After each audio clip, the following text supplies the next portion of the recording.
Di balik keberhasilan seseorang, selalu ada orang yang berjasa bagi keberhasilannya tersebut. Mengingat orang-orang yang berjasa ini, selain membuat hati kita bisa bersyukur kepada Tuhan, itu juga membuat kita bisa lebih waspada terhadap musuh-musuh kehidupan yang mungkin akan datang dan bisa merusak keberhasilan kita.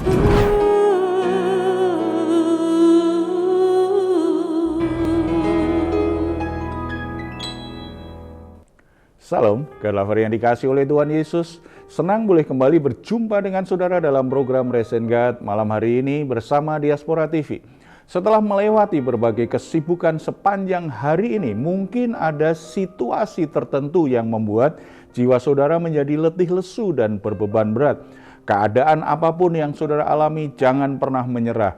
Sebab Tuhan mengundang kita setiap hari untuk mengalami kelegaan.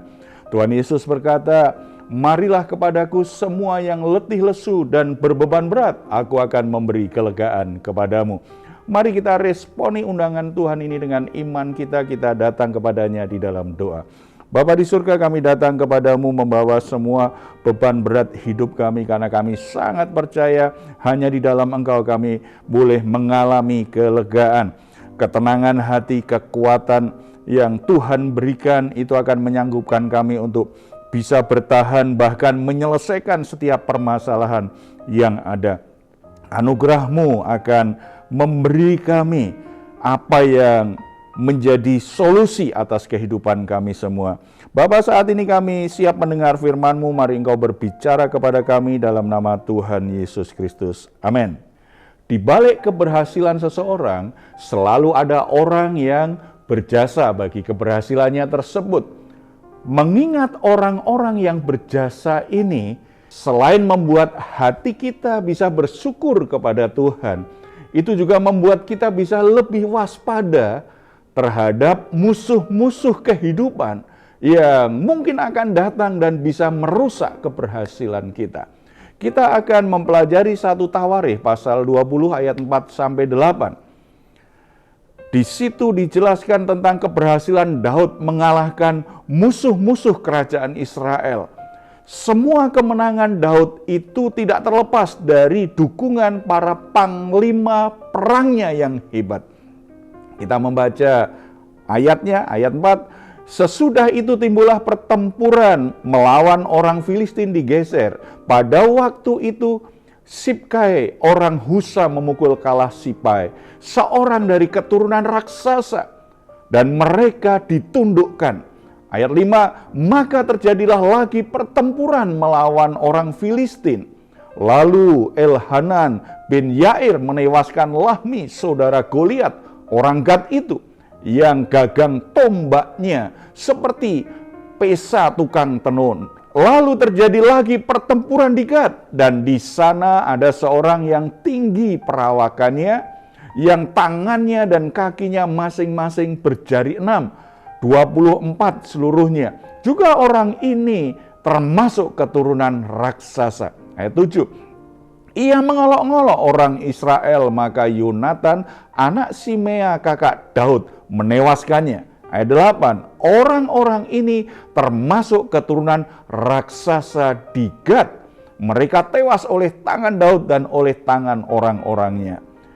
Jelas di pasal 20 ini beberapa panglima disebutkan, antara lain Yoab yang mengalahkan Bani Amon. Itu ada di ayat 1-13. Lalu di perikop ini, di ayat 4-8 ini disebutkan lagi 3 orang lainnya, yaitu Sibkai, Elhanan, dan Yonatan. Saudara-saudara, Alkitab mencatat para pahlawannya Daud untuk memperlihatkan bahwa Daud ketika berperang, ada orang-orang setia yang mendukung dia, ada orang-orang yang mengasihi dia, ada orang-orang yang dipakai Tuhan untuk membuat Daud mengalami kemenangan atas berbagai peperangan. Para penakluk raksasa ini berhadapan dengan raksasa yang berbeda, tentu saja. Tantangannya sangat unik sekali, tetapi Intinya mereka akhirnya bisa mengalahkan para raksasa itu karena Tuhan menyertai mereka. Dan ini membuat Daud akhirnya mengalami kemenangan demi kemenangan. Demikian juga dalam hidup kita. Ada raksasa-raksasa dalam hidup kita yang berusaha menekan dan menggagalkan perjalanan hidup kita untuk mewujudkan rencana Allah. Ada 3 raksasa yang harus kita waspadai. Apa saja itu? Yang pertama, kebanggaan keluarga. Sibkai, orang Husa mengalahkan Sipai, seorang keturunan raksasa, dan menundukkan bangsa Filistin digeser. Itu ada di ayat 4. Di sini dicatat bahwa Sipai adalah keturunan raksasa. Dia bukan berasal dari keluarga biasa-biasa saja. Tidak. Sipai adalah keturunan raksasa, keluarga yang hebat, terkenal dan disegani. Saudara-saudara, banyak orang gagal menjalani hidupnya karena terlalu membanggakan keluarganya yang kaya, memiliki status sosial yang tinggi dan berpengaruh. Kehidupan kekristenan kita mestinya didasarkan pada kebanggaan bahwa kita ini dikasih oleh Allah. Kita ini ditebus oleh Yesus Kristus. Kita ini memiliki status yang baru, yaitu sebagai anak-anak Allah, anggota keluarga Allah. Kebanggaan akan keluarga yang berlebihan membuat banyak orang akhirnya lalai, membuat banyak orang menjadi teledor, membuat banyak orang menjadi sombong, membuat banyak orang akhirnya terkalahkan. Kesombongan, kebanggaan yang berlebihan itu membuat dia tidak waspada. Ketika berhadapan dengan masalah, dia akan mudah terkalahkan karena dia tidak waspada dan meremehkan tantangan yang ada.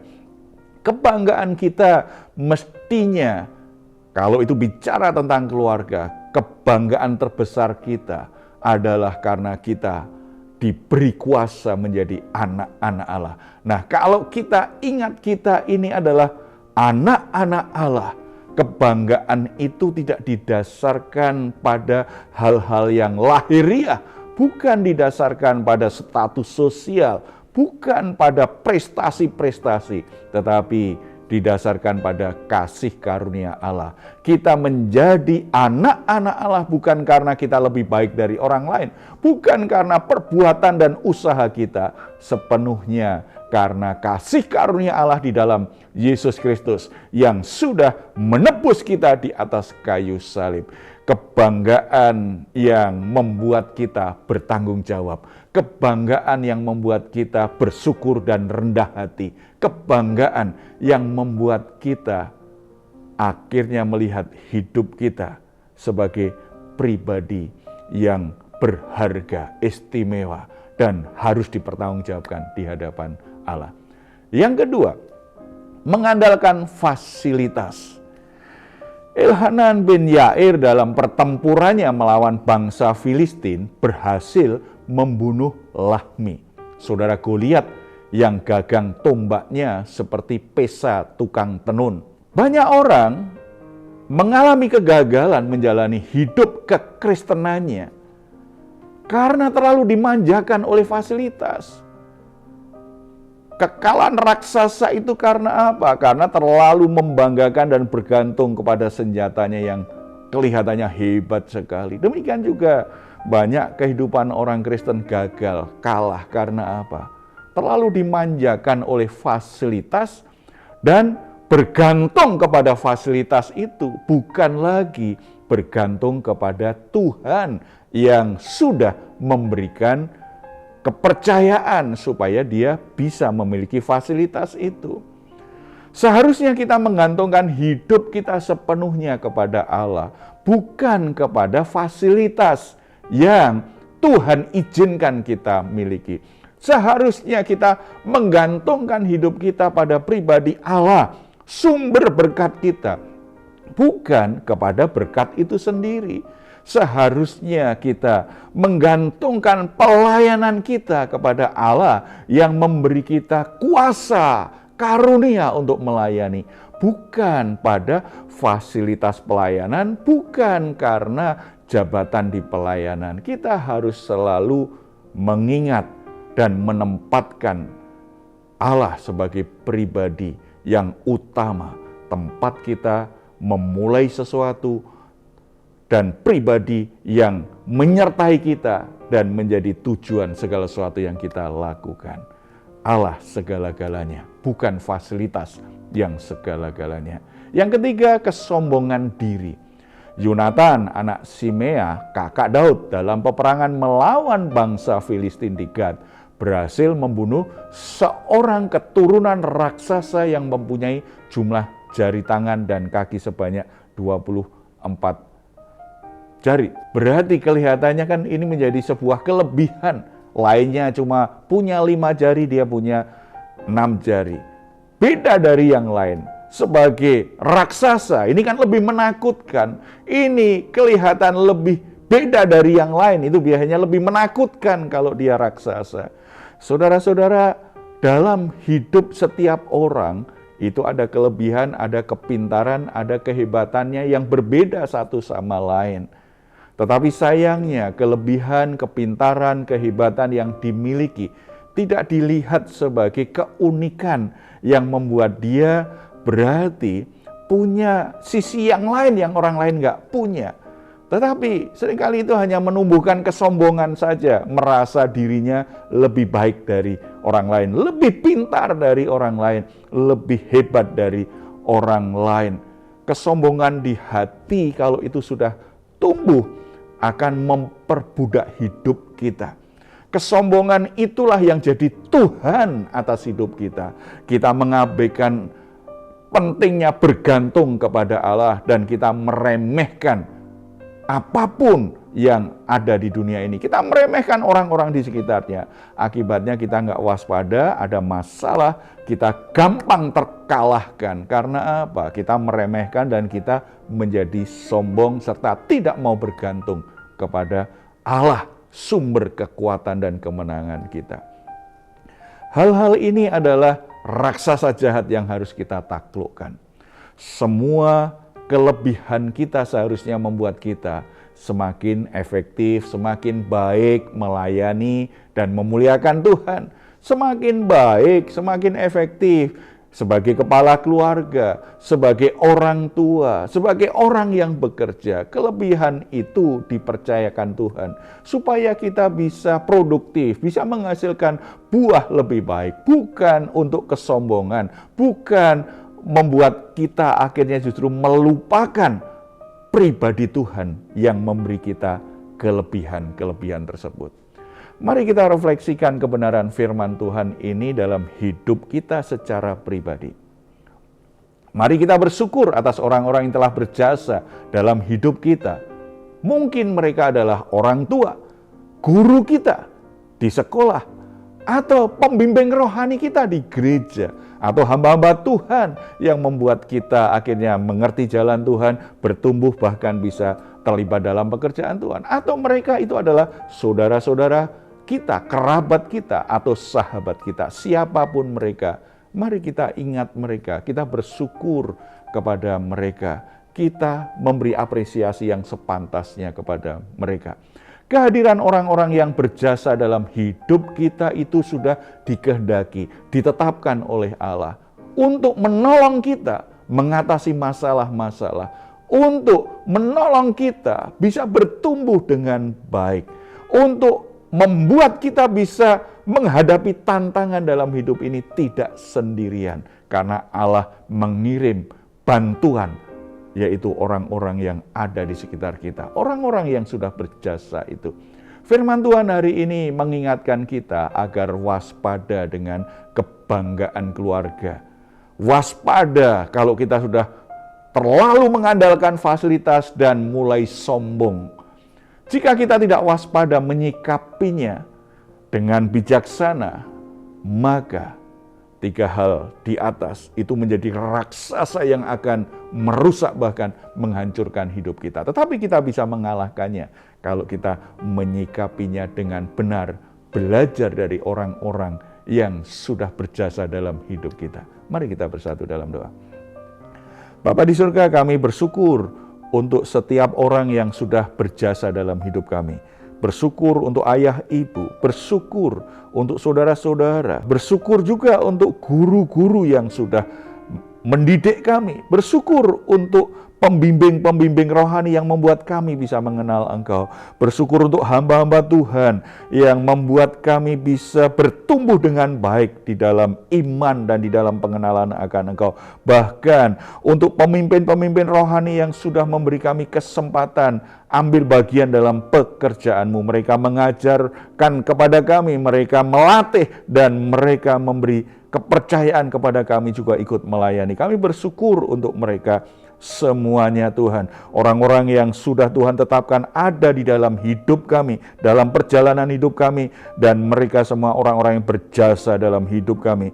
Tuhan berkati mereka, anugerah-Mu terus menyertai mereka, supaya hidup mereka semakin mempermuliakan Tuhan dengan cara menjadi berkat bagi orang-orang yang ada di sekitar mereka. Bapa, kami bersyukur untuk apa yang Tuhan sudah ajarkan kepada kami, supaya kami menjadi waspada, karena ada musuh-musuh yang mengancam kehidupan kami. Kelihatannya hal yang biasa, tetapi itu bisa mengancam hidup kami. Kalau kami terlalu bangga dengan fasilitas, kalau kami terlalu bangga dengan kelebihan-kelebihan kami, kalau kami meremehkan masalah-masalah yang ada, biarlah firman Tuhan memberi kami hikmat, kebijaksanaan untuk menyikapi semua peristiwa, semua keadaan, dan semua permasalahan. Sebagaimana orang-orang yang sudah menolong kami, kami juga akan mengalami kemenangan demi kemenangan, karena kami menyikapi dengan cara benar, bergantung kepada Tuhan, dan selalu waspada terhadap situasi apapun yang terjadi. Terpuji nama-Mu Bapa, dalam nama Tuhan Yesus kami berdoa. Amin. Jika saat ini saudara atau keluarga sedang mengalami pergumulan dan membutuhkan dukungan doa, di layar saudara ada nomor telepon yang bisa saudara hubungi. Tim doa kami akan mendoakan saudara. Silahkan juga jika saudara ingin memberikan komentar, tuliskan komentar saudara di ruang komentar yang ada di channel Diaspora TV. Baik saudara, sebelum kita berpisah, mari kita memperkatakan bersama-sama Mazmur 4 ayat 8-9. Engkau telah memberikan sukacita kepadaku lebih banyak daripada mereka ketika mereka kelimpahan gandum dan anggur. Dengan tenteram aku mau membaringkan diri lalu segera tidur. Sebab hanya Engkaulah ya Tuhan yang membiarkan aku diam dengan aman. Puji Tuhan, selamat beristirahat. Doa saya untuk saudara semua, malam hari ini saudara sungguh-sungguh boleh mengalami rest and God. Tuhan Yesus memberkati kita semuanya. Salam. Hatiku